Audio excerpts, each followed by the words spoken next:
English is the official language of more than 50 countries around the world.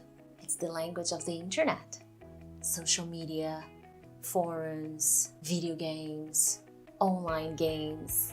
It's the language of tourism, science, and I could go on and on. English opens doors. You get to know people. You learn different things, not just about language, but about culture. So why do you need to learn English in English? That's what I want to talk to you about today. Hey guys, Teacher Prix here to help you talk to anyone, anywhere, anytime in English. You know, why am I making this video? Why do I want to talk to you about learning English in English? I have many students. I've had many students in my life, and one thing that I notice is how much beginners and pre-intermediate students struggle with learning English in English. They really need their mother tongue, they really need their native language to learn English. And one pattern that I have noticed in these students is when they reach higher levels, they struggle because they spend too much time thinking about the sentences they are going to make. With these students, I usually ask them a few questions just to see how they use it to study English. And most of the times they share this. Well, I use it to do translation. I use it to write sentences from my own language to English. And that's why I'm here today to tell you about the importance of really working hard. And I'm not going to be here to say, hey guys, it's easy, you know? Learning English in English is a piece of cake. No, it's not. Translation will slow you down. And there is a limit to translation. And don't get me wrong, you can get really good at translating. You can become really good at making translations, at translating complex sentences. But let me tell you, believe me when I say it, there is a limit to where translation can get you. Unless you work with translation, you are a translator, you are an interpreter, and you need to do this on a daily basis, you should not rely on translation as much. If you are a beginner, if you are an intermediate speaker, and if you are an advanced speaker, you should not. So as I was saying, from my own experience, what I see in my students is a great difficulty to make phrases. Beginners, like really basic students, and then there is another problem here, they are beginners, so it is going to be difficult to make sentences. It's natural. There are also cases when the student is a pre-intermediate. This student has already seen basic structures, all the tenses, present, past, future, continuous. The student has already learned these structures, but they still struggle, which is also natural. It is a part of the process, but you will start noticing when the translation has become an impact, a negative impact on the student's learning process. Now, what is my recommendation to beginners? This is something that I do with my students. I don't like to literally just say, oh, this word, that's it. Oh, that word, that's it. What I do is I build an explanation. So if the student wants to know what weekend is, the word weekend, I don't say right away what weekend is. I give an explanation. I create a story. Even if I have to do this in our mother tongue, I do it. I prefer to make my student work, understand a context, rather than just give the translation. Because as you start learning more and you start speaking more, when you start doing this in English, for example, you don't know a word, you go to the dictionary. There's no translation. There is in English to English, of course. There is no translation, there is explanation. And all that exercise that I did with the beginner student, explaining, not giving translation, I just explained, I didn't translate. This process will make it easier for a pre-intermediate or intermediate student who is now facing many different words, a lot of different vocabulary, and consequently, if he practiced this since the beginning, trying to understand the word rather than just translating the word, that is going to help this student tremendously when this student has to build more complex, more difficult sentences. Now, I'm not saying that as a beginner you cannot translate anything. Actually, I do agree it's nearly impossible. There are things that you need to know, and it's just difficult not knowing. It's difficult not to know, and I totally understand. I'm just telling you, don't get too addicted. Don't rely too much on this. Try to use other ways to work around this word. If you need to use your mother tongue, write explanations. Don't just write translations. Because when you reach a better level, a higher level, there will be many times when you will just have explanation. You will not have a translation like, oh, it's this. You will just have explanation. Because there are many words that it's not just about translating, but it's about culture. It's about history. Why we use that expression in English.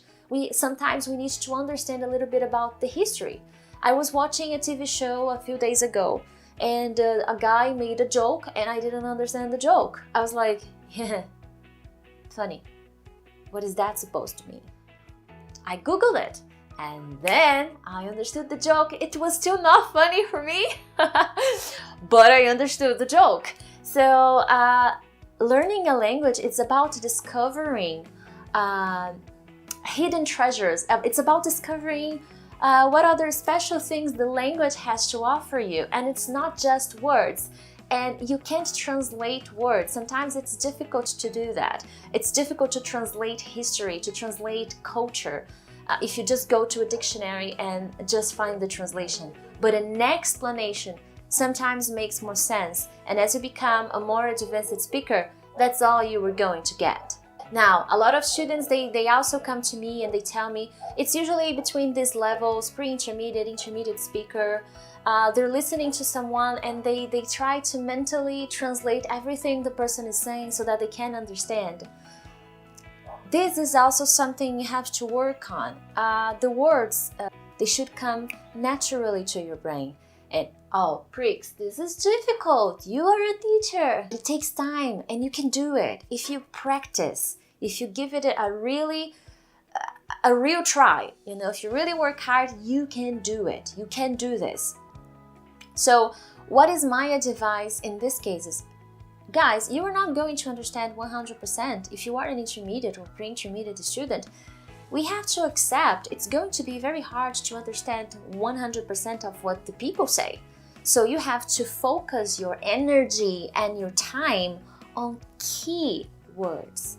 And then, based on the key words, you will be able to construct, to build your understanding of what the person is saying.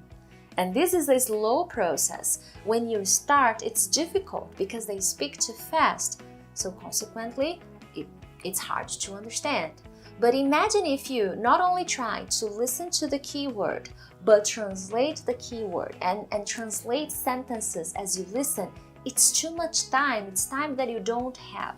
So what are my final pieces of advice here? If you are a beginner, try to write explanations rather than just translations.